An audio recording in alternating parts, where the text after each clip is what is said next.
आपका इटीना स्वदेश पर। मैं हूं आपके साथ पूजा त्रिपाठी और आप देख रहे हैं योर स्टॉक्स। और इस शो में हम आपके सवालों को शामिल करेंगे। सवाल पूछने का तरीका आपको आगे बताएंगे, लेकिन सबसे पहले बाजार पर एक नजर डाल लेते हैं। और हमने देखा कि शुरुआत कमजोरी के साथ हुई थी, लेकिन फिर कुछ ही देर बाद एक शानदार रिकवरी देखने को मिली निचले स्तरों से और मजबूती के साथ कारोबार कर रहा है। निफ्टी करीब 53 अंक ऊपर है। बैंक निफ्टी में 266 अंकों की बढ़त इस वक्त देखने को मिल रही है। अगर एडवांस डिक्लाइन रेशियो भी देखेंगे तो फेवरेबल है। बाजार में जो बढ़ने वाले शेयर्स हैं वो ज्यादा हैं। करीब करीब एक गिरने वाले शेयर के सामने 3 शेयर्स ऐसे हैं जो कि बढ़त के साथ कारोबार कर रहे हैं।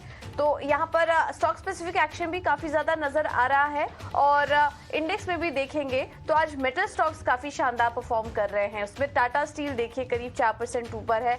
हिंडाल्को में करीब 2.5% की बढ़त है। और उसके अलावा टाटा मोटर्स, आईसीआईसीआई बैंक और ओएनजीसी भी करीब 1.5 से 2% की बढ़त के साथ आज कारोबार कर रहे हैं। गिरने वाले शेयरों पर बात करेंगे तो बजाज ऑटो में 2.5% की कमजोरी है। वहीं Asian paints, Bajaj Finserv, Bajaj finance और हीरो मोटोकॉर्प, ये अब धीरे धीरे ऑटो बिक्री के नंबर आ रहे हैं, उसका हल्का फुल्का रिएक्शन हम देख रहे हैं। और ऑटो कंपनियों में इस वक्त देखने को मिल रहा है। बजाज ऑटो देखिए अपने दिन के निचले स्तर पर इस वक्त पहुंच चुका है। करीब 2.5% नीचे यहाँ पर कारोबार होता हुआ दिखाई दे रहा है। इंडेक्स स्पेसिफिक एक्शन देखेंगे तो आज क्लियर विनर है मेटल स्टॉक्स। यहाँ पर शानदार तेजी देखने को मिल रही है। इंडेक्स करीब 2% से ज्यादा की मजबूती के साथ कारोबार कर रहा है। और उसके बाद दूसरे नंबर पे है सरकारी बैंक, यहाँ पर तेजी जारी है। और एनर्जी पैक में भी अच्छा एक्शन देखने को मिल रहा है।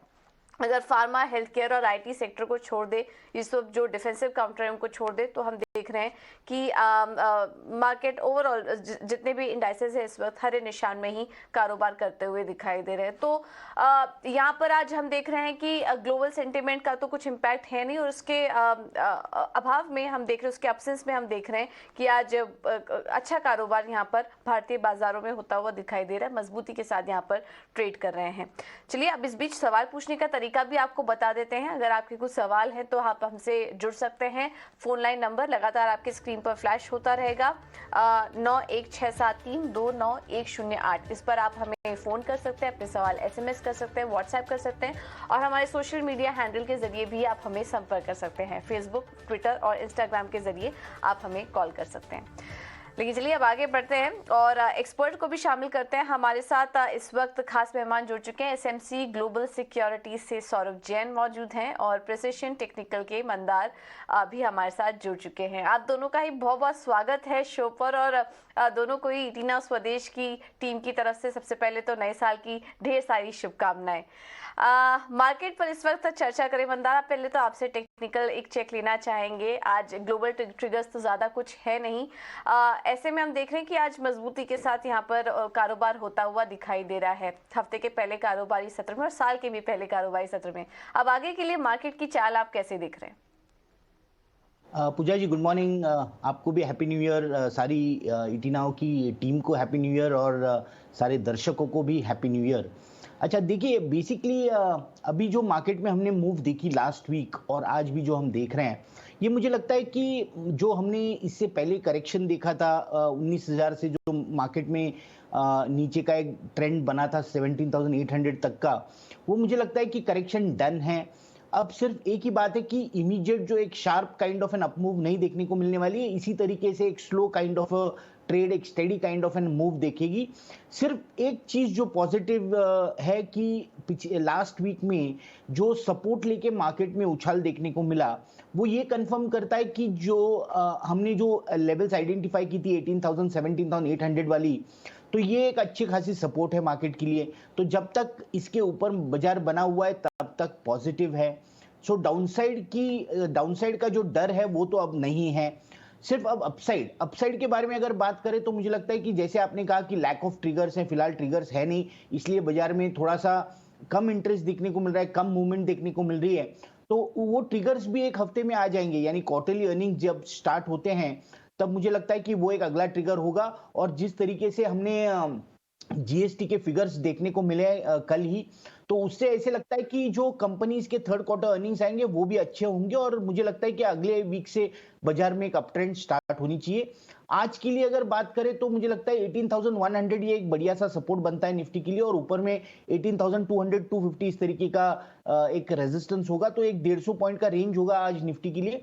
और फिलहाल तो पॉजिटिव है, फिलहाल एक बहुत ही नैरो रेंज में ट्रेड कर रहा है। 18,150 और 18,170 इस तरीके का फिलहाल तो रेंज है, लेकिन ये 18,170 का लेवल अगर ऊपर की तरफ ब्रेक करता है तो 18,200 250 तक की आज के दिन में मूव निफ्टी में बन सकती है। ठीक है, तो रेंज आज भी बाजार की सीमित रहेगी। 150 अंकों के रेंज में आपको निफ्टी घूमता दिखाई देगा। 18,200 से लेकर 250 के बीच में एक रेजिस्टेंस का लेवल आ सकता है। चलिए अब दर्शकों के सवाल जवाब के सिलसिले का शुरुआत करते हैं। कर्नाटक से बादशाह हमारे साथ फोन लाइन पर हैं। बादशाह जी नमस्कार, कौन सा शेयर है आपके पास? नमस्कार सर, मेरे पास ट्रेडेंट है सर। ट्रेंट? हाँ सर। आपके पास कौन से भाव के हैं बादशाह? 35 रुपए से है सर, 3,000 शेयर। 35 रुपए के भाव पर 3,000 शेयर। आपने ये कब खरीदे थे? आपने शेयर कब खरीदे थे? एक मंथ हुआ सर, एक महीना हुआ सर। ट्राइडेंट आपके पास है, राइट? हाँ सर। ठीक है, ट्रेंट नहीं ट्राइडेंट के शेयर हैं 35 के भाव पर, और 35 के भाव के आसपास ही ये ट्रेड कर रहा है। पिछला साल इस कंपनी के लिए थोड़ा सा कमजोर गुजरा है। 2021 बहुत अच्छा था, हमने 65-70 के भी लेवल देखे थे, लेकिन अब ये फिर से अभी उसी रेंज में फंसा हुआ दिखाई दे रहा है, 30-35 वाले में। सौरभ जी नमस्कार, पहले तो आपको नए साल की बहुत शुभकामनाएं। बताइए ट्राइडेंट क्या आप मूव देख रहे हैं इसमें इस साल में? क्या कुछ रौनक लौटेगी या फिर जो कहानी 2022 की रही है वो आगे भी कंटिन्यू होगी इसमें? नमस्कार जी, आपको भी नया साल मुबारक। ईटी के नाव के सारे दर्शकों को, मंदार जी को, सबको हैप्पी न्यू ईयर। देखिए ट्राइडेंट के साथ जो ज्यादा प्रॉब्लम आ रहा है वो ये भी प्रॉब्लम था पिछले साल की, जो एक्सपोर्ट मार्केट था वो उतना अच्छा नहीं था। दूसरा, रॉ मटेरियल की कॉस्ट काफी ज्यादा बढ़ गई थी, जिसकी वजह से मार्जिन पे प्रेशर आया। अगर दिसंबर क्वार्टर के रिजल्ट देखेंगे तो जो प्रॉफिटेबिलिटी है तकरीबन चौथाई रह गई थी या पांचवा हिस्सा रह गई थी। अभी जो रॉ मटेरियल के प्राइसेस हैं वो थोड़े नरम तो हुए हैं, लेकिन देखने वाली बात यह है कि ओवरऑल बिजनेस क्लाइमेट कैसा रहता है। जैसे कि काफी ये एक्सपोर्ट करते हैं तो अमेरिकन बाजारों में भी थोड़ी सी नरमी देखने को मिल रही है, यूरोपियन बाजारों में भी थोड़ी नरमी देखने को मिल रही है। और देखने वाली बात ये रहेगी कि कितना कैपेसिटी यूटिलाइजेशन होता है और कंपनी कितना फायदा उठा पाती है कम रॉ मटेरियल प्राइसेस का। तो मेरी समझ से अभी ये कॉन्ट्रेरियन कॉल रहेगी। आप क्योंकि आपके भाव के आसपास ही हैं, तो मेरी यहाँ सलाह आपको निकलने की रहेगी। इससे बेहतर विकल्प हैं, जैसे कि हम सेक्टर सुझाते रहते हैं, बैंकिंग हो गया, कैपिटल गुड्स हो गया, या अभी एक अच्छा कॉल चल रहा है मेटल की साइड पे, आप वहां पर भी जा सकते हैं। तो यहाँ से पैसे निकाल के इन सेक्टरों में आप निवेश कर सकते हैं।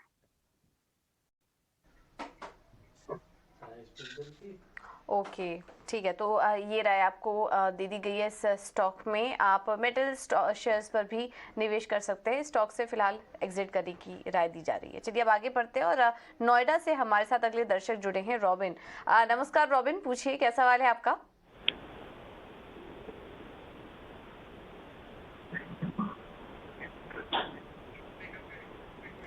ओके तो चलिए उनसे संपर्क नहीं हो पा रहे, लेकिन उनका सवाल है हमारे पास। TV18 के स्टॉक्स हैं उनके पास, 1,040 के आसपास के स्टॉक्स हैं, और इन्होंने जो एंट्री की है वो 46 रुपए पर की है, और नुकसान हो रहा है, करीब करीब 10 रुपए प्रति शेयर का नुकसान हो रहा है। 8,000 के ऊपर का नुकसान इनको इस स्टॉक में झेलना पड़ रहा है। मंदार, TV18 पे क्या सजेस्ट करेंगे आप? जब ये स्टॉक टूटा था मेरे ख्याल से तब इन्होंने यहाँ पर एंट्री लेने की कोशिश की और एक पुल बैक रैली का इंतजार कर रहे थे, लेकिन ऐसा कुछ हुआ नहीं और स्टॉक में लगातार दबाव ही देखने को मिल रहा है। क्या सजेस्ट करेंगे? स्तरों पर निकल जाने की राय देंगे या अभी भी आपको थोड़ी एक रिकवरी के आसार दिखाई दे रहे हैं स्टॉक प्राइस पर? पूजा जी, पिछले 6-7 महीने से ये स्टॉक एक रेंज में ट्रेड कर रहा है। जैसे आपने कहा कि इसमें जो एक भारी सेल ऑफ देखने को मिला था, उसके बाद से ये स्टॉक यहाँ जो करंट लेवल्स पे ट्रेड कर रहा है, यहाँ पे एक बेस बनाने की कोशिश हो रही है। 34 लेवल ये सपोर्ट है और ऊपर में 45-46 इस तरीके का इस स्टॉक में रेजिस्टेंस बना हुआ है। तो अभी करंट प्राइस जो देखते हैं तो 37 है और 34 का सपोर्ट है, तो सपोर्ट के ऊपर ये स्टॉक है फिलहाल। तो यहाँ पे तो बेचने की राय नहीं होगी, फिलहाल तो होल्ड करना है और स्टॉप लॉस बनाए रखना है 32 का। 32 के स्टॉप लॉस से होल्ड कर सकते हैं। जैसे मैंने कहा, ऊपर का जो रेंज है ये 44 से लेके 46 इस तरीके का रेंज है। तो जब भी वो लेवल्स तक जाएगा तो वहां पे एक रिव्यू कर सकते हैं, फिर से पूछ सकते हैं क्या करना है।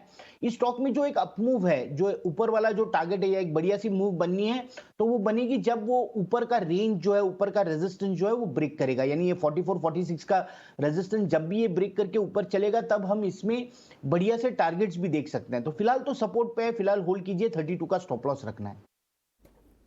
ठीक है, 32 रुपए के स्टॉप लॉस के साथ टीवी 18 ब्रॉडकास्ट में बने रहने की सलाह है। आगे कौन सा शेयर है आपके पास और क्या सलाह चाहिए?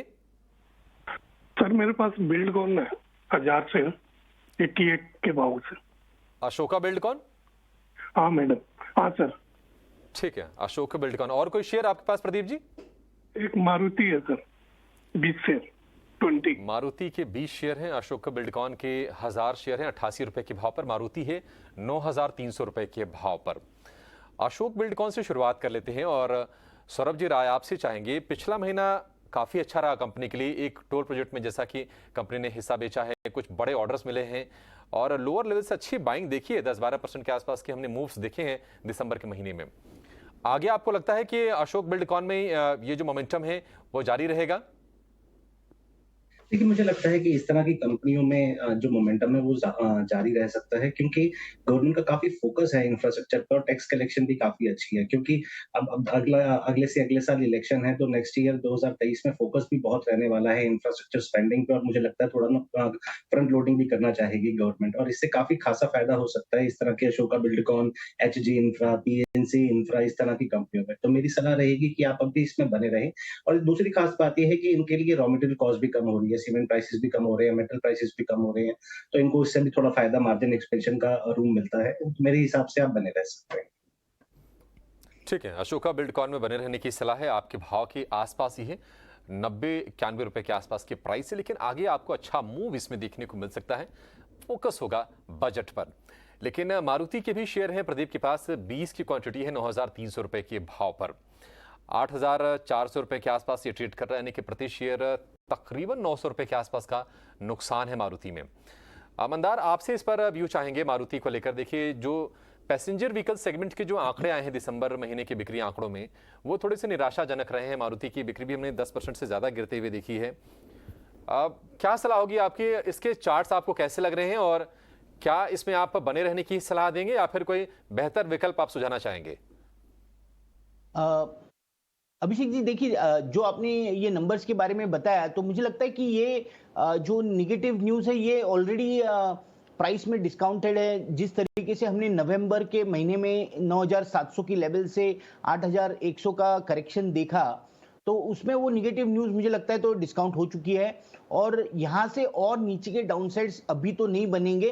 8100 और 9100 इस तरीके का फिलहाल रेंज है स्टॉक का। 1000 पॉइंट के रेंज में ये स्टॉक ट्रेड करेगा। तो शॉर्ट टर्म अगर व्यू है तो ये शॉर्ट टर्म की लेवल्स होती हैं। लॉन्ग टर्म अगर व्यू है तो मुझे लगता है कि लॉन्ग टर्म में अभी भी और दिक्कत है, यानी अभी तक इसमें बड़ी मूव बनेगी ऐसे लग तो नहीं रहा है। फिलहाल तो इसी रेंज में ट्रेड करते रहेगा। 8100 का सपोर्ट रहेगा, 9100 का रेजिस्टेंस रहेगा। तो ये दो लेवल्स यूज करके स्विंग ट्रेड जरूर बनाया जा सकता है, यानी सपोर्ट लेवल्स पे आप बाय कीजिए, जैसे ही ये ऊपर चलता है तब आप एग्जिट कर दीजिए। इस तरीके का ट्रेड करके जो इनकी बाइंग प्राइस है वो कम हो सकती है, थोड़ा थोड़ा प्रॉफिट लेके। तो ये दो लेवल्स का यूज करके ट्रेड करना है। फिलहाल जो पोजीशन है वो 8000 के स्टॉप लॉस से होल्ड करनी है।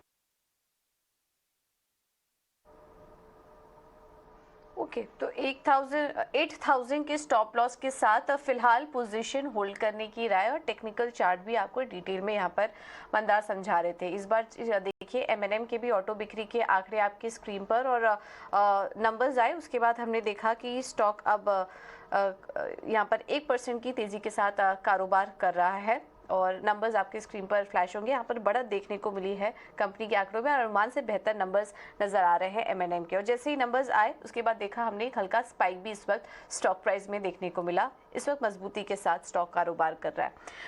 मंदार, कोई टेक्निकल राय देंगे M&M पर? अभी जो तेजी आई है उसमें क्या कोई ट्रेड नजर आ रहा है आपको? पूजा जी, देखिए, M&M में हमें जो सारे ऑटो स्टॉक्स हैं ये सारे स्टॉक्स में M&M एक ऐसा स्टॉक है कि जिसमें पिछले 1-1.5 साल में बहुत ही बढ़िया स्ट्रेंथ देखने को मिली है, और यानी सारे के सारे ऑटो स्टॉक्स को ये स्टॉक आउट परफॉर्म कर रहा है।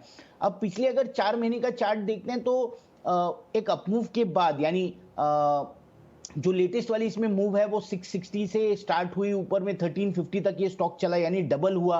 और उसके बाद से पिछले 4 महीने से ये स्टॉक एक कंसोलिडेशन में है। 1200 का नीचे की तरफ सपोर्ट है और ऊपर में 1360 का इसमें रेजिस्टेंस है। तो फिलहाल तो ये रेंज में ट्रेड कर रहा है और मुझे लगता है कि और कुछ दिन ये रेंज में ये बन सकता है, क्योंकि ऑलरेडी पिछले 1 साल में ये स्टॉक डबल हो चुका है। तो ये लेवल्स यूज करके शॉर्ट टर्म व्यू रहेगा तो शॉर्ट टर्म व्यू से इसमें स्विंग ट्रेड जरूर कर सकते हैं, और लॉन्ग टर्म अगर व्यू है तो मुझे लगता है कि इसमें जो पोजीशन अगर बनी हो तो होल्ड करनी चाहिए। अगर पोजीशन नहीं बनाई है तो 1200 के आसपास जब भी ये स्टॉक मिलता है, 1200, 1210, 1220, ये लेवल्स पे जब भी ये स्टॉक मिलता है तो वहां पे पोजीशन बनानी चाहिए। 1180 का इसमें स्टॉप लॉस होगा और लॉन्ग टर्म ट्रेंड जो है वो अभी भी अप है। शॉर्ट टर्म जो है वो रेंज बाउंड है, तो शॉर्ट टर्म के लिए स्विंग ट्रेड स्ट्रेटेजी का यूज करना चाहिए और लॉन्ग टर्म के लिए धीरे धीरे सपोर्ट लेवल्स पे एक्यूमुलेशन, ये स्ट्रेटेजी होगी।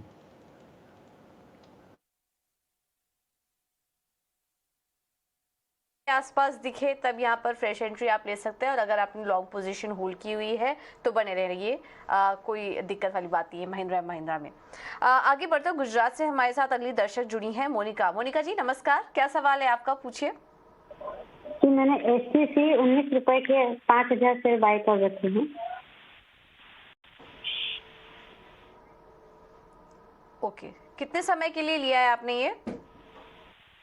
रख सकती हूँ साल भर के लिए।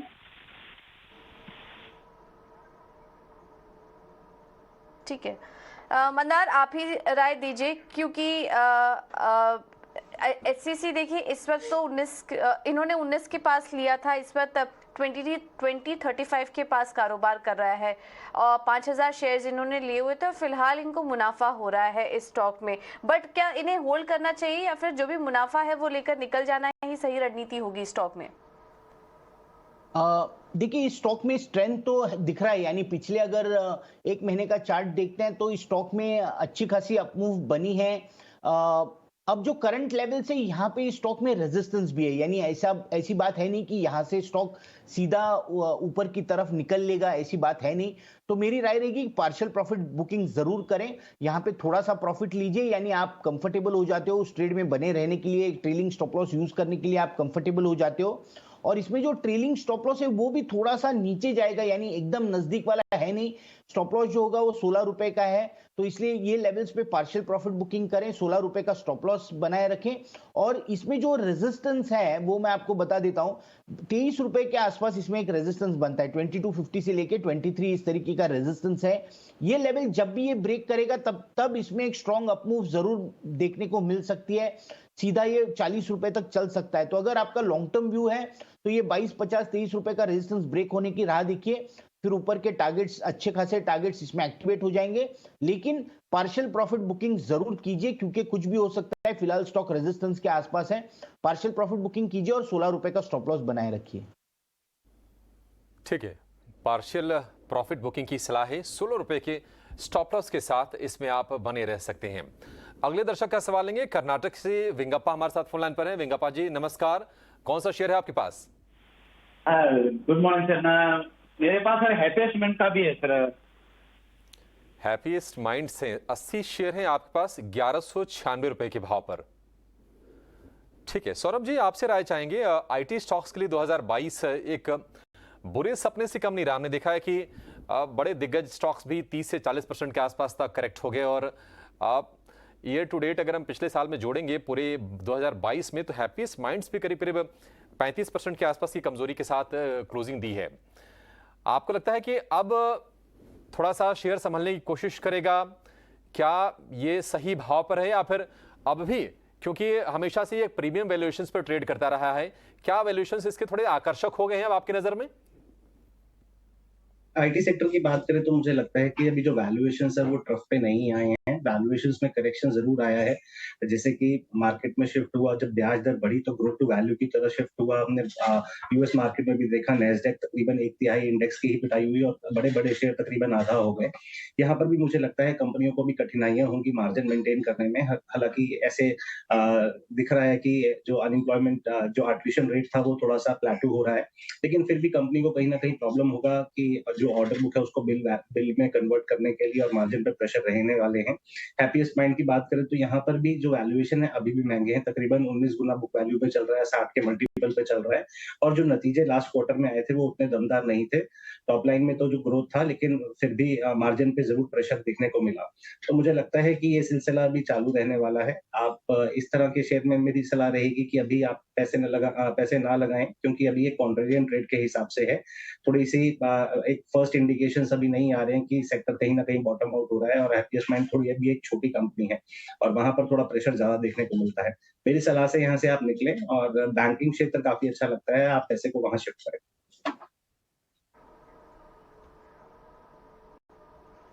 ओके, ठीक है। तो बैंकिंग स्टॉक्स काफ़ी बेहतर नज़र आ रहे हैं, आप इस पैसे को वहाँ पर शिफ्ट कर सकते हैं, ये राय आपको दे दी गई स्टॉक में। अब आगे बढ़ते हैं और व्हाट्सएप के ज़रिए हमें सवाल आया है महाराष्ट्र से विजय जी का। इनका सवाल है हेवल्स पर 40 शेयर्स 1200 के भाव पर इन्होंने लिया हुआ था और उन स्तरों से इनको नुकसान ही झेलना पड़ रहा है। इस वक्त 1100 के आसपास अब आ चुका है और करीब करीब 4000 का इनको नुकसान भी हो रहा है स्टॉक में। सौरभ, आपसे सवाल होगा, हेवल्स के स्टॉक में भी हमने देखा कि गिरावट काफ़ी ज़्यादा आई हाल फिलहाल, नतीजे भी कुछ ज़्यादा अच्छे नहीं थे, मार्जिन पर काफ़ी प्रेशर हमने देखा और उसके बाद से स्टॉक टूट ही रहा है उन स्तरों से। बट बने रहने की राय देंगे, आगे के लिए आउटलुक कैसा लग रहा है आपको हेवल्स का, या फिर एग्जिट कर लेना चाहिए? देखिए जो लास्ट क्वार्टर के नतीजे आए थे वो थोड़े नरम थे। कंपनी को शायद टॉप लाइन में भी थोड़ा उतनी अच्छी नहीं है जितनी बाजार को उम्मीद थी और मार्जिन पे पूरा बेनिफिट नहीं आया, जो रॉ मटेरियल कॉस्ट का भी जो नीचे आई है। मुझे लगता है कि दिसंबर क्वार्टर क्योंकि खत्म ही होने वाला है, एक बारी इसके रिजल्ट देखें और फिर वापस रिव्यू करना चाहिए कि कंपनी कैसे गाइडेंस देती है। ओवरऑल मुझे लगता है कि सेक्टर अच्छे हाथों में है क्योंकि इंडस्ट्रियल ग्रोथ और जिस तरह से रियल एस्टेट की डिमांड है वहाँ पर अच्छी डिमांड देखने को मिल सकती है और खासकर एक ये बात होती है कि इस तरह की कंपनियों में जहाँ बी2बी और बी2सी का कारोबार होता है और जब रिटेल डिमांड इतनी स्ट्रांग होती है तो आने वाले समय के लिए भी तो एक अच्छा फोरकास्ट मिलता है कि एक अच्छा गाइडेंस होता है कि शायद रेवेन्यू और बढ़ेंगे। सलाह मेरी यही रहेगी कि अभी इसमें आप बने रहें, दिसंबर क्वार्टर के रिजल्ट आने के बाद दोबारा रिव्यू करें। हेवल्स को लेकर ये व्यू। राजस्थान से सुधीर हमारे साथ हैं फोन लाइन पर। सुधीर जी नमस्कार, कौन सा शेयर है आपके पास? नमस्कार सर, मेरा सर ये लाइका लिया होगा 178 के 50 सेंट और एक बिरला सॉफ्ट है 2308 के 50 सेंट। नायका 178 के भाव पर है, बिरला सॉफ्ट 308। बिरला सॉफ्ट का शेयर है, ठीक है। नायका से शुरुआत कर लेते हैं। 178 के भाव की खरीद है और 154 रुपए के आसपास ये ट्रेड कर रहा है। सौरभ जी आपसे सवाल लेंगे, जो ये नए ज़माने की जो टेक्नोलॉजी कंपनियां हैं इस टाइप की, काफ़ी निराश किया पिछले साल में लोगों को और उम्मीदें काफ़ी ज़्यादा थी, लेकिन क्या आपको लगता है कि अब ये अपने फेयर वैल्यू के आसपास आ गई हैं या फिर अभी भी आपको ये महंगी लग रही है और वैल्यू नहीं दिख रही है? क्या सलाह देंगे आप इसमें? देखिए, एक तो आईटी सेक्टर की जो परेशानी चल रही है वो कहीं न कहीं रिफ्लेक्ट हो रही है छोटी कंपनियों में, क्योंकि छोटी कंपनियों में थोड़ा ज़्यादा परेशानी आ जाती है।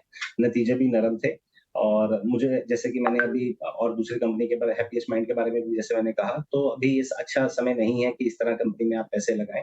ये छोटी कंपनी है, वैल्यूएशन करेक्शन हुआ है तो तकरीबन 3 टाइम बुक वैल्यू पे है, लेकिन बाज़ार क्या चाहता है? बाज़ार एक कंपनी में आईटी कंपनी में ग्रोथ चाहता है, जो यहाँ पर भी अब देखने को नहीं मिल रही है। दिसंबर के क्वार्टर भी नरम आने की उम्मीद है। सलाह मेरी ये रहेगी कि इसमें से निकलें और जैसे कि हम शेयर सुझाते रहते हैं, सेक्टर जो बता रहे हैं, कैपिटल गुड्स हो गया या थोड़ा मेटल में आजकल एक अच्छा बाइंग चल रहा है या फिर बैंकिंग हो गया, जो ओवरऑल 1-2 साल के लिए बहुत अच्छा लग रहा है, वहां पर पैसे को लगाएं। ठीक है, तो बिरला सॉफ्ट से भी निकलने की सलाह है? जी बिल्कुल। ठीक है, तो नायका, बिरला सॉफ्ट, इन दोनों ही शेयरों से निकल जाइए, ज्यादा उम्मीदें इससे मत पालिए और जो विकल्प आपको बताए हैं सौरभ जी ने, आप वहां पर निवेश कर सकते हैं। अच्छे विकल्प बाजार में आपको तमाम मिलेंगे। साल के पहले कारोबारी दिन आज अच्छी तेजी दिखा रहा है। निफ्टी 18,000 200 के आसपास पहुंचने की कोशिश कर रहा है। निफ्टी बैंक ने लगाई है ट्रिपल सेंचुरी। आज के सुपरस्टार हैं मेटल शेयर। टाटा स्टील न सिर्फ चल रहा है बल्कि बहुत ही जबरदस्त वॉल्यूम के साथ इस शेयर में आज बाइंग हो रही है। तकरीबन 5.25 करोड़ शेयरों के सौदे अब तक हो चुके हैं टाटा स्टील में। 4% ऊपर ये शेयर और उसके पीछे पीछे हिंडाल्को का शेयर भी करीब 2% के आसपास की मजबूती दिखा रहा है। ऑटो में भी अच्छी बाइंग आ रही है। हम देख रहे हैं कि टाटा मोटर और महिंद्रा एंड महिंद्रा का शेयर 1% से ज्यादा की मजबूती के साथ आज ट्रेड कर रहे हैं। लेकिन चलिए अब लेकर आएंगे आपके लिए कमोडिटी की ABCD।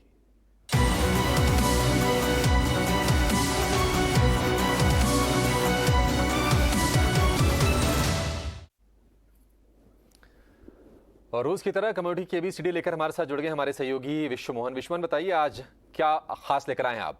इस साल का पहला कारोबारी दिन है, इसलिए कमोडिटी की ABCD में हमने वापस से एक बेसिक समझाने की कोशिश करूंगा कि कमोडिटी के जो नए ट्रेडर है अगर उनको एंट्री करनी है तो कैसे शुरुआत करें। सबसे पहले आपको काम करना है कि कमोडिटी मार्केट को आप समझें कि कमोडिटी मार्केट होता क्या है, उसके बारे में पढ़ाई करें, रिसर्च करें। कमोडिटी जो एक्सचेंजेज है जहां पर ट्रेडिंग प्लेटफॉर्म जिनकी तरफ से मुहैया कराया जाता है उन पर कौन कौन से प्रोडक्ट है, MCX और NCDX और BSE और NSE। MCX non agri market का सबसे बड़ा एक्सचेंज है और NCDX एग्री मार्केट का सबसे बड़ा, और BSE NSE पे कुछ चुनिंदा प्रोडक्ट्स आपको मिल जाएंगे।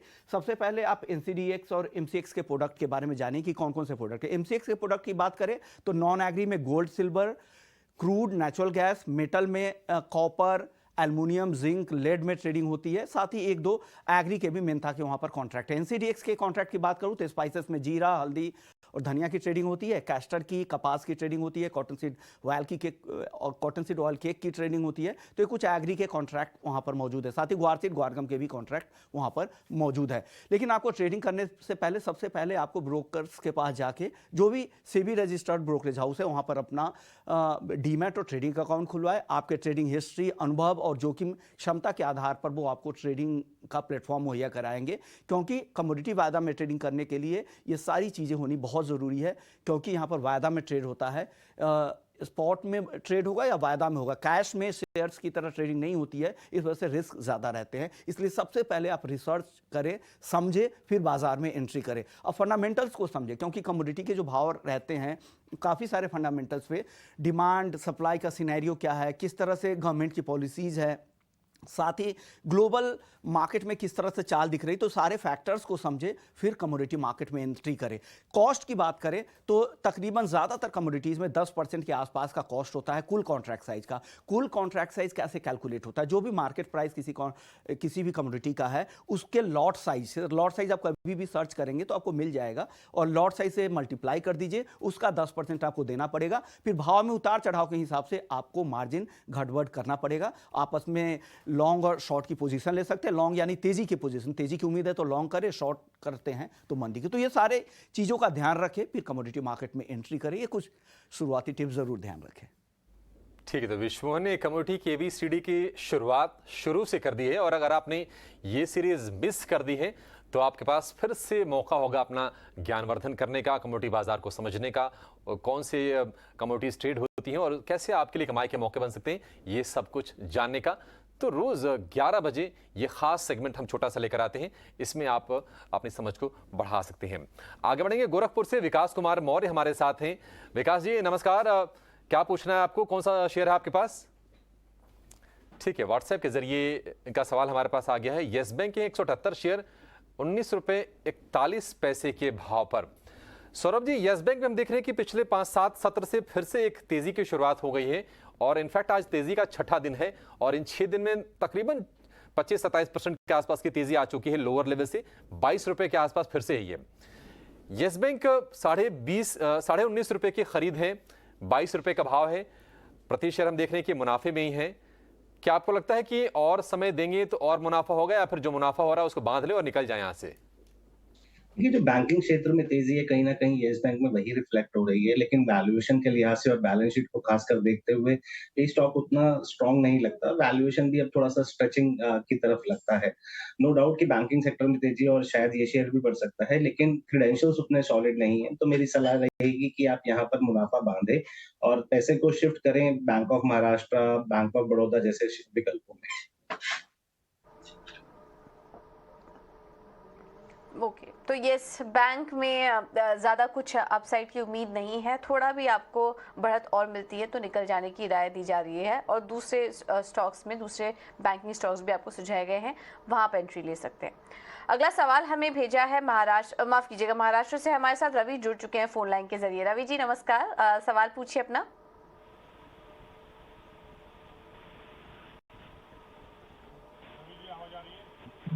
हाँ नमस्कार सर, नमस्कार। हाँ सर, मैंने टाटा केमिकल के 135 शेयर लिए थे 1178 पे, तो अभी मुझे लॉस हो रहा है उसमें, तो क्या एवरेज कर सकते हैं या फिर निकल जाओ उसमें से? ओके, सौरभ आप ही सजेस्ट करिए, टाटा केमिकल कैसी लग रही है आपको ये कंपनी? एवरेज करने की राय देंगे, क्योंकि थोड़ा ऊपरी लेवल पर हम देख पा रहे हैं इन्होंने लिया है 1178 के लेवल पर, और उसके बाद लगातार नुकसान ही हो रहा है, 1000 के लेवल, नीचे के लेवल्स भी अब आ चुके हैं इसमें। तो एवरेज करने की राय देंगे, बने रहे स्टॉक में या फिर निकल जाए? मेरी सलाह एवरेज करने की तो नहीं रहेगी, लेकिन हाँ ये कंपनी अच्छी है। कंपनी का मुझे लगता है कि थोड़ा महंगा लेने की वजह से और थोड़ा करेक्शन भी मार्केट में आया है, तो इसमें भी करेक्शन आया है। आप इसमें अभी 1-2 क्वार्टर के लिए बने रहेंगे तो मुझे लगता है कि ज़्यादा बेहतर रहेगा। मेरी सलाह यहाँ पर होल्ड की रहेगी। ठीक है, टाटा केमिकल्स में बने रहने की सलाह है। दिल्ली से मोनू हमारे साथ है। मोनू नमस्कार, पूछिए क्या जानना है आपको? नमस्कार सर। जी मोनू पूछिए। सर मेरे पास IEX के शेयर है, 40 शेयर रखे हुए हैं मैंने, 1 ईयर समथिंग हो गया, तो मेरे को और होल्ड करना चाहिए कि निकाल देना चाहिए सर? 40 शेयर हैं 250 रुपए के भाव पर, नुकसान हो रहा है इस शेयर में 4328 रुपए का, क्योंकि ये प्रति शेयर इनको 100 रुपए का लॉस हो रहा है। सौरभ जी, हम देख रहे हैं कि कुछ खबरें भी आ रही हैं कि पावर डिमांड बढ़ी है इन सर्दियों के मौसम में, लेकिन ये शेयर बहुत ज़्यादा इसमें हम गर्मी आते देख नहीं रहे हैं।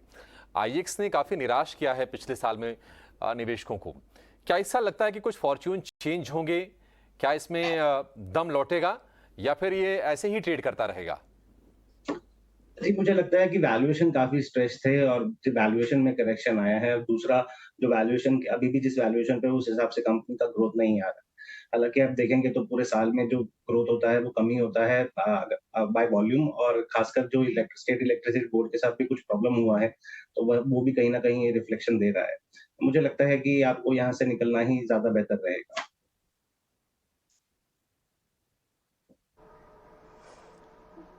तो IEX से निकल जाने की राय आपको दी जा रही है। अब अगला सवाल हमें इंस्टाग्राम के जरिए उत्तर प्रदेश से करण गुप्ता जी ने भेजा, और इनका सवाल है अदानी पावर पर 200 शेयर्स 339 के भाव पर इन्होंने लिया हुआ, नुकसान ही यहाँ पर इनको झेलना पड़ रहा है। हम देख रहे हैं कि काफ़ी समय से एक दायरे में ही स्टॉक कारोबार करता हुआ नजर आ रहा है। 7000 से ज़्यादा का नुकसान इनको इस वक्त स्टॉक में हो रहा है, क्योंकि शेयरों की संख्या भी काफ़ी है, करीब 200 शेयर्स इन्होंने लिए हुए स्टॉक में। मंदार, आपकी क्या राय बन रही है? अदानी पावर में कोई रैली आपको दिखाई दे रही है, किसी तरह की पुल बैक रैली आपको दिख रही है अदानी पावर में, या फिर निकल जाने की राय देंगे स्टॉक से? पूजा जी देखिए, जैसे आपने कहा कि ये स्टॉक एक रेंज बाउंड ट्रेड में है, तो उसी तरीके का एक ट्रेड पिछले 6-7 महीनों से हमें इस स्टॉक में देखने को मिल रहा है। 260 के आसपास इसमें अच्छा खासा सपोर्ट है, तो वो भी स्टॉक रिस्पेक्ट कर रहा है। तो ऐसी बात है नहीं कि स्टॉक ने ट्रेंड चेंज कर दिया, ट्रेंड चेंज नहीं किया है, स्टॉक अभी भी अप ट्रेंड में बना हुआ है, सिर्फ कंसोलिडेशन से गुजरा। और ये कंसोलिडेशन भी लॉजिकल है, क्योंकि अगर हम इसके पिछले 1 साल में अगर इस स्टॉक ने जिस तरीके का रिटर्न जनरेट किया है, 80 रुपए से ये स्टॉक 420 रुपए तक ऊपर चला, तो इस तरीके का रिटर्न जनरेट करने के बाद कोई भी स्टॉक एक कंसोलिडेशन में से गुजरता है। तो मेरी तो राय रहेगी कि अगर लॉन्ग टर्म व्यू है तो फिलहाल तो होल्ड कीजिए। इसमें 240 का स्टॉप लॉस होगा। ऊपर की तरफ जो है अभी फिलहाल अपसाइड्स लिमिटेड है, इसमें रेजिस्टेंस बनता है 320-330 के लेवल्स के आसपास, लेकिन ओवरऑल जो लॉन्ग टर्म ट्रेंड है वो अभी भी अप है। इसलिए लॉन्ग टर्म व्यू अगर होगा, 3 से 5 साल का व्यू होगा, तो 240 के स्टॉप लॉस से होल्ड कीजिए। आपको ऊपर वाले टारगेट्स भी इस स्टॉक में बन सकते हैं।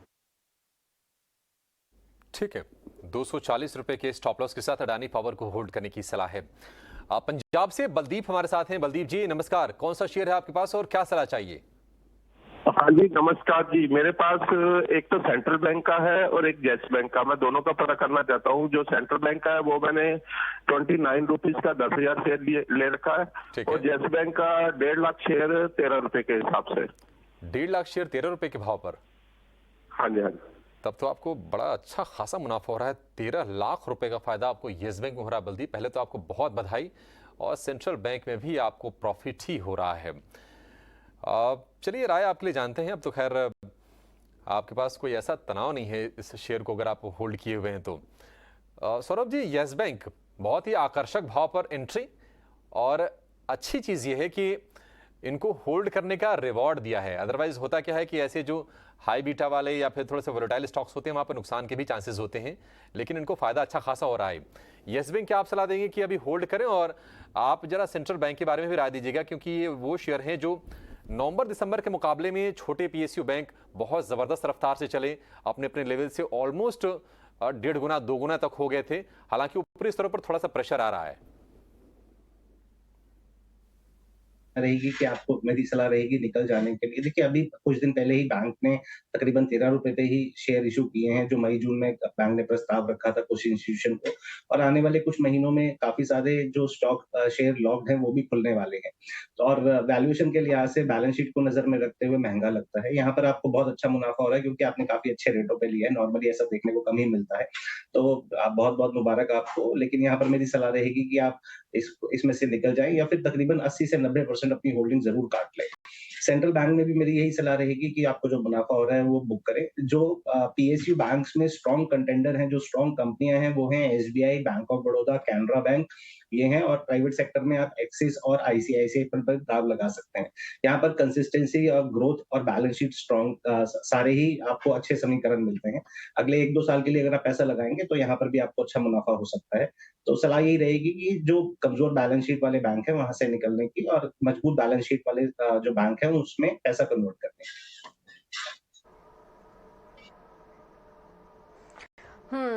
बिल्कुल। येस बैंक में हम थोड़ी देर पहले भी बात कर रहे थे। येस बैंक और सेंट्रल बैंक दोनों में ही ज़्यादा कुछ अब अपसाइड नज़र नहीं आ रहा है। निकल जाने की समझदारी होगी, और कुछ बड़े दिग्गज बैंकों के नाम आपको बताए गए, आप वहाँ एंट्री ले सकते हैं। एटलीस्ट 80 से 90% जो अपनी होल्डिंग है वो उसमें, इन दोनों स्टॉक में कम कर लीजिए, कुछ मुनाफा बुक कर लीजिए। ये राय आपको इस वक्त दी जा रही है।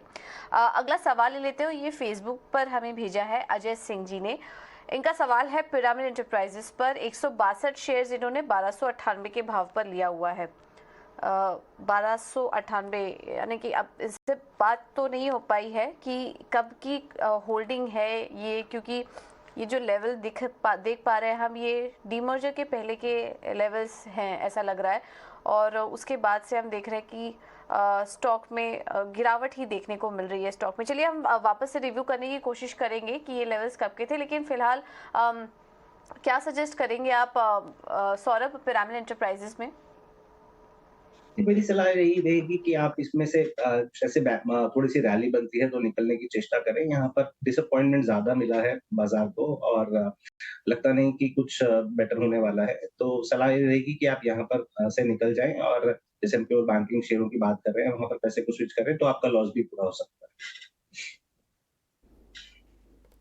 ठीक है, उछाल पर निकलने की सलाह है पिरामल एंटरप्राइजेस से। मयंक यादव का सवाल लेंगे। इनके पास हैं विप्रो के 369 शेयर 447 रुपए के भाव पर। चलिए, अच्छी चीज़ की है इन्होंने कि थोड़े से नीचे के भाव पर ली है, लेकिन उस भाव से भी उनको नुकसान हो रहा है। 391 रुपए के आसपास का शेयर है, और ये लार्ज कैप के जो आईटी स्टॉक्स हैं उसमें सबसे ज़्यादा गिरने वाला शेयर है विप्रो का। अब तो खैर नतीजों पर भी नज़र होगी।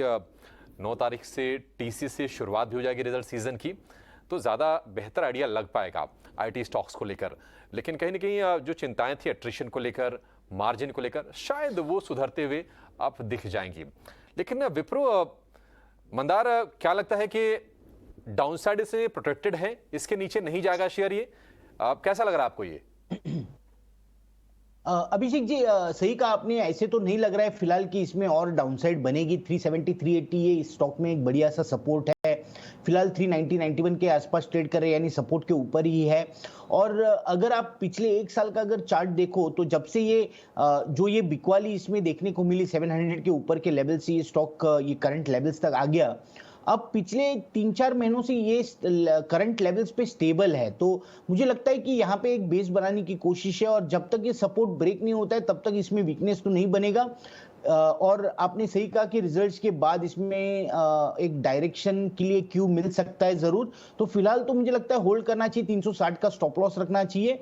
और ऊपर की तरफ इसमें जो रेजिस्टेंस है, यानी ये जो सवाल है कि इसमें अपमूव कब स्टार्ट होगी, तो 420 के आसपास इस स्टॉक में रेजिस्टेंस है। 420 का लेवल अगर ब्रेक करता है तो वो एक पहला इंडिकेशन होगा कि हाँ इसमें अपमूव स्टार्ट हो जाएगी, जिस केस में 450 500 इस तरीके के छोटे छोटे टारगेट्स इसमें एक्टिवेट जरूर हो सकते हैं। तो फिलहाल तो सपोर्ट पे है, इसलिए होल्ड कीजिए, 360 का स्टॉप लॉस रखना है। 360 के स्टॉप लॉस के साथ होल्ड करने की राय विप्रो में। उत्तर प्रदेश से एक और सवाल हमें आया है, दर्शका शिल्पा जी का सवाल है, व्हाट्सएप पर इन्होंने भेजा है। और जी एंटरटेनमेंट लिया हुआ इन्होंने, 1000 शेयर्स हैं, 283 के लेवल्स पर इन्होंने एंट्री की हुई है स्टॉक में। सौरभ, कैसी लग रही है आपको जी एंटरटेनमेंट? नुकसान हो रहा है और थोड़ा ऊपरी लेवल पर भी इन्होंने ले ली है, और जिस वजह से इनको करीब 40,000 का नुकसान हो रहा है। शेयरों की संख्या भी इन्होंने करीब 1000 शेयर्स ले लिए थे जी एंटरटेनमेंट के। क्या लग रहा है आपको, कंपनी कैसी लग रही है, आगे के लिए क्या आउटलुक शेयर करेंगे? हालांकि हम देख रहे हैं कि पिछले 6 महीने से स्टॉक दायरे में ही है, बट गोइंग फॉरवर्ड क्या आउटलुक बन रहा है आपका? गोइंग फॉरवर्ड जो आशा है कंपनी से, वो काफी मजबूत कंपनी उभर के आएगी विलय के बाद सोनी के साथ।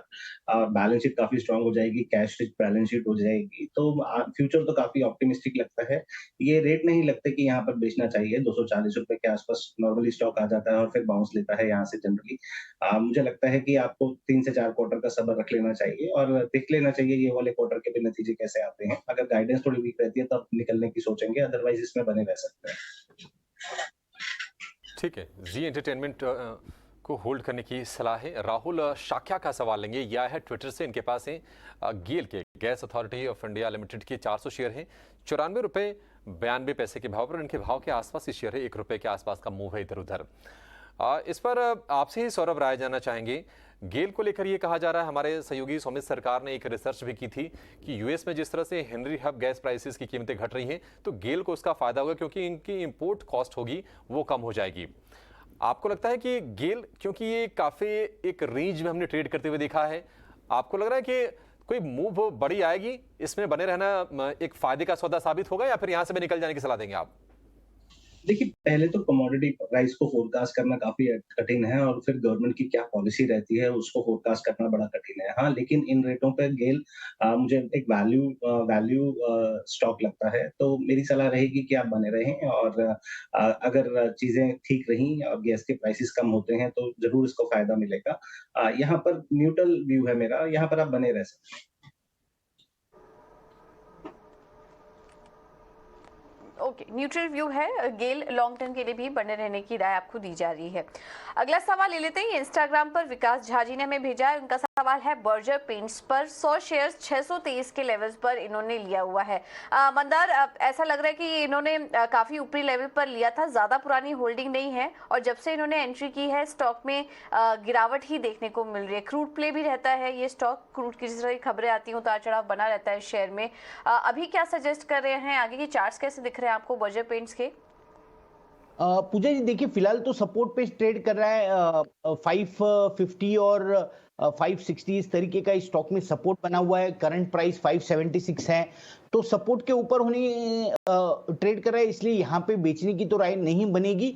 यहाँ पे तो होल्ड ही बनेगा क्योंकि सपोर्ट पे है। इसमें जो स्टॉप लॉस है वो 540 का होगा, 540 के स्टॉप लॉस से फिलहाल पोजीशन होल्ड करनी है। ऊपर की तरफ इसमें जो रेजिस्टेंसेस बनते हैं वो 630 एक इमीडिएट रेजिस्टेंस होगा। 630 का अगर लेवल ब्रेक होता है तो 700 तक की स्टॉक में मूव बनेगी। एक छोटे नैरो रेंज में फिलहाल ट्रेड कर रहा है, इसलिए ज्यादा तो कुछ कह नहीं सकते, लेकिन पोजीशन होल्ड तो जरूर करनी है क्योंकि सपोर्ट पे है। 540 का स्टॉप लॉस बना के पोजीशन होल्ड करनी है। ठीक है, 540 के स्टॉप लॉस के साथ बर्जर पेंट पे पोजीशन में बने रहने की सलाह है। आगे बढ़ेंगे, चंदन का सवाल लेंगे। व्हाट्सएप के जरिए ये सवाल आया है और चंदन के पास है 3 शेयर। LIC 19 शेयर हैं 904 रुपए के भाव पर, यानी कि रिटेल निवेशकों को जिस भाव पर शेयर अलॉट हुए थे IPO में उसी भाव के शेयर इनके पास भी हैं। IEX 100 शेयर हैं 220 के भाव पर, और CDSL 30 शेयर हैं 1580 रुपए के भाव पर। और हम देख रहे हैं कि तीनों के तीनों शेयरों में ही चंदन को हो रहा है भारी भरकम नुकसान। LIC से शुरुआत करेंगे। सौरभ जी, काफी ज्यादा निराश किया, हालांकि आज हमारी बातचीत हो रही थी दीपम सेक्रेटरी तुहिनकांत पांडे से, खास बातचीत की हमारी मैनेजिंग एडिटर निकुंज डालमिया ने। उन्होंने ये कहा कि एक बहुत ही चैलेंजिंग एनवायरनमेंट में चूंकि LIC का IPO आया था, इतना बड़ा हिस्ट्री का सबसे बड़ा IPO था, तो अपनी कामयाबी ही मान रहे हैं वो, क्योंकि कहीं ना कहीं रशिया यूक्रेन युद्ध का साया था, ग्लोबल अस्थिरताएं थी। LIC अब है 700 रुपए के भाव के आसपास। आपको लगता है कि जो IPO वाले जो निवेशक हैं अभी उनको समय देना चाहिए, वो भाव आ सकते हैं, और अगर आ सकते हैं तो कितना समय देना चाहिए? देखिए, थोड़ा देखना पड़ेगा कि कंपनी की वर्किंग कैसी आती है। हालांकि मैनेजमेंट काफी कॉन्फिडेंस दिखा रही है कि जो उनका बाजार में जो बिजनेस है वो और बढ़ने वाला है, वो नए प्रोडक्ट्स की तरफ भी फोकस कर रहे हैं और नए प्रोडक्ट लेके आ रहे हैं। तो मुझे लगता है कि बेनिफिट ऑफ डाउट देना चाहिए। यहाँ इन स्तरों पे बेचने की सलाह बिल्कुल नहीं होगी मेरी, क्योंकि थोड़ा इंश्योरेंस कंपनी में हम बाइंग का माहौल भी देख रहे हैं कि थोड़ा वैल्यू यहाँ पर दिख रहा है लोगों को, तो जो पैसा शिफ्ट हो रहा है वैल्यू की तरफ, तो उस वजह से भी अगर कुछ फंड्स का भी मूड बनता है तो एकदम हम देखेंगे कि सडनली काफी अच्छी बाइंग हो सकती है। तो मेरी सलाह रहेगी आप LIC में भी बने रहें। ठीक है, LIC को लेकर ये व्यू, लेकिन हम देख रहे हैं कि इनके पास 2 प्लेटफॉर्म स्टॉक्स भी हैं, IEX और CDSL। वैसे प्लेटफॉर्म स्टॉक्स की स्थिति थोड़ी सी खराब है। आज हम देख रहे हैं कि MCX में करीब 5-6% के आसपास की गिरावट है, लेकिन MCX की गिरावट के पीछे क्या वजह है वो आगे हम थोड़ी देर में आपके लिए बताएंगे, समझेंगे कि आखिर क्या दिक्कतें हैं। लेकिन IEX और CDSL, इनकी जरा चार्ट्स देखिए मंदार, नुकसान हो रहा है इनको दोनों ही शेयरों में। क्या कोई उम्मीद है कि ये शेयर आगे चलकर अच्छी रफ्तार दिखाएंगे? अभिषेक जी, IEX की बात करें तो IEX तो सपोर्ट पे फिलहाल ट्रेड कर रहा है, तो शॉर्ट टर्म व्यू अगर हो तो हाँ, ये डिसअपॉइंटिंग है कि प्राइस में ज्यादा कुछ मूवमेंट नहीं देखने को मिल रही है। लेकिन अगर लॉन्ग टर्म व्यू है तो मुझे लगता है कि जिस तरीके से सपोर्ट को रिस्पेक्ट कर रहा है स्टॉक, तो हमें एक 2 से 3 साल का अगर व्यू रखते हैं तो इस स्टॉक में अच्छी खासी अब बाउंस बैक भी इसमें देखने को मिलेगा। लेवल जो IEX में वॉच करनी है वो है 130 की, 130 का ये लेवल है, और ये एक इंपॉर्टेंट लेवल है। इंपॉर्टेंट इसलिए क्योंकि 2021 में अगर देखो आप, तो जब इस स्टॉक में एक अपमूव स्टार्ट हुई थी तब पहले तो ये लेवल ने रेजिस्टेंस का काम किया था, और उसके बाद जब ये गिरा तो गिरने के बाद यही सेम लेवल है कि जो सपोर्ट के तौर पे रिस्पेक्ट हो रही है। तो 130 बहुत ही इंपॉर्टेंट लेवल है IEX के केस में, तो ये लेवल वॉच करना चाहिए। जब तक इसके ऊपर बना है तब तक पोजीशन होल्ड कीजिए। फिलहाल रेंज बाउंड है, ऊपर में रेजिस्टेंस जो है इसमें वो 150-155 के लेवल्स पे है, तो ये ब्रेक होने के बाद ऊपर के टारगेट्स भी एक्टिवेट होंगे, लेकिन फिलहाल एक बेस बनाने की कोशिश कर रहा है, तो यहाँ पे होल्ड कीजिए। 125 का आपका स्टॉप लॉस होगा IEX के केस में। और CDSL अगर आज देखो तो CDSL जैसे आपने कहा MCX में गिरावट है, और उसी का उल्टा हो रहा है CDSL के केस में। CDSL में 2% का एक अपमूव देखने को मिल रहा है, वॉल्यूम्स भी बहुत बढ़िया ट्रेड कर रहा है, प्लस CDSL सपोर्ट भी है, यानी 1000 और 1080 का इस स्टॉक में सपोर्ट है अच्छा। फिलहाल वीकनेस है, नो डाउट अबाउट इट, ये सारे स्टॉक्स में, लेकिन सपोर्ट जब तक रिस्पेक्ट होते तब तक पोजीशन होल्ड कीजिए। इसमें जो स्टॉप लॉस है वो 1000 रुपीज के आसपास इसमें स्टॉप लॉस रहेगा CDSL के केस में। और इसमें अगर 3 महीने का व्यू देखते हैं तो मुझे लगता है कि 1240 से लेके 1260 तक का एक अपसाइड इसमें बनना चाहिए, तो वहां पे हम रिव्यू जरूर कर सकते हैं। CDSL में 1240 से 1260 तक की मूव दिख सकती है, 2% ऊपर है ये शेयर। लेकिन MCX का शेयर क्यों टूट रहा है, इसके लिए क्या प्रॉब्लम है, ये बताने के लिए हमारे सहयोगी शरद दुबे हमारे साथ जुड़ गए हैं। शरद, बताइए MCX क्या दिक्कतें हैं, क्योंकि गिरावट से उभर नहीं पा रहा शेयर ये? जी बिल्कुल, MCX में जो है सेलिंग प्रेशर जो है देखने मिल रही है। वॉल्यूम्स में भी जो है ऑलमोस्ट 8 टाइम्स उनके 20 डे एवरेज पे मूवमेंट देखने मिल रही है। और यहाँ पे इंपॉर्टेंट खबर ये है कि उनके जो सपोर्ट सर्विसेज है जो एग्जिस्टिंग वेंडर 63 मून्स टेक्नोलॉजी से मिल रही है, उसको वो एक्सटेंड करने वाले अगले 6 महीने तक के लिए। अब स्टॉक में देखें तो लगभग 27% का उछाल सितंबर के महीने के लो से देखने मिल रहा है। हालांकि दिसंबर के हाई से स्टॉक में करेक्शन देखा गया है। अगर ब्रोकरेज टेक की बात करें तो ICICI सिक्योरिटीज़ ने डाउनग्रेड कर दिया है टू ऐड करके, पहले बाई रेटिंग था। लक्ष्य प्राइस भी है जो है 1795 से घटा के 1669 रुपीज़ कर दिया गया है। और उन्होंने कहा है कि जो कॉन्ट्रैक्ट एक्सटेंशन हुई है सॉफ्टवेयर के लिए 6 महीने की अवधि के लिए हुई है, हालांकि 3 महीने की होनी चाहिए। तो इसके कारण क्या होता है, कॉस्ट्स में जो है इम्पैक्ट पड़ता है, और जो आप कह सकते हैं हायर कॉस्ट FY23 और FY24 में देखने मिल सकता है। और थर्ड क्वार्टर के जो एबिटा आंकड़े है सिक्वेंशियली लगभग 10% और गिर सकती है, क्योंकि अब सॉफ्टवेयर एक्सपेंसेस में बढ़ोतरी देखने मिलेगा।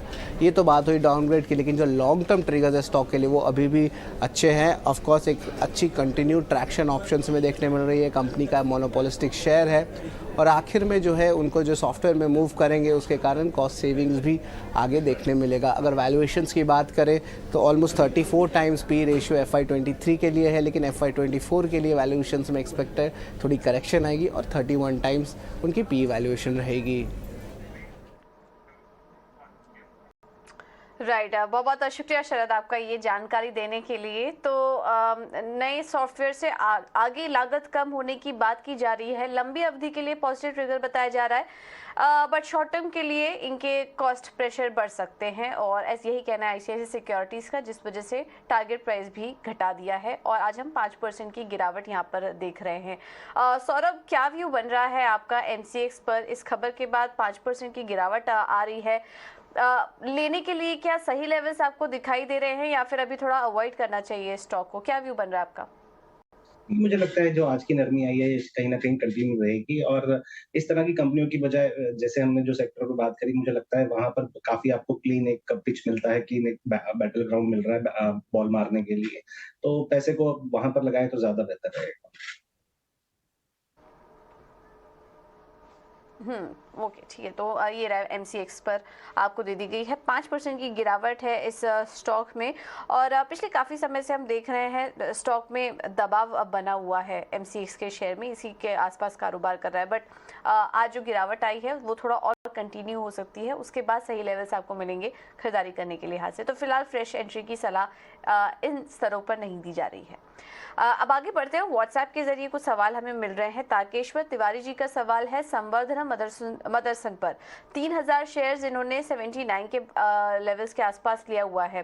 मंदार, क्या सजेस्ट करेंगे? आज तो इस स्टॉक में तेजी है, हल्की 2% ऊपर है, और इनकी खरीदारी के आसपास ही स्टॉक कारोबार भी कर रहा है, बट क्योंकि शेयरों की संख्या काफी ज्यादा है, इसलिए वजह से जो नुकसान है वो करीब 10,000 से ज्यादा का हो रहा है इनको।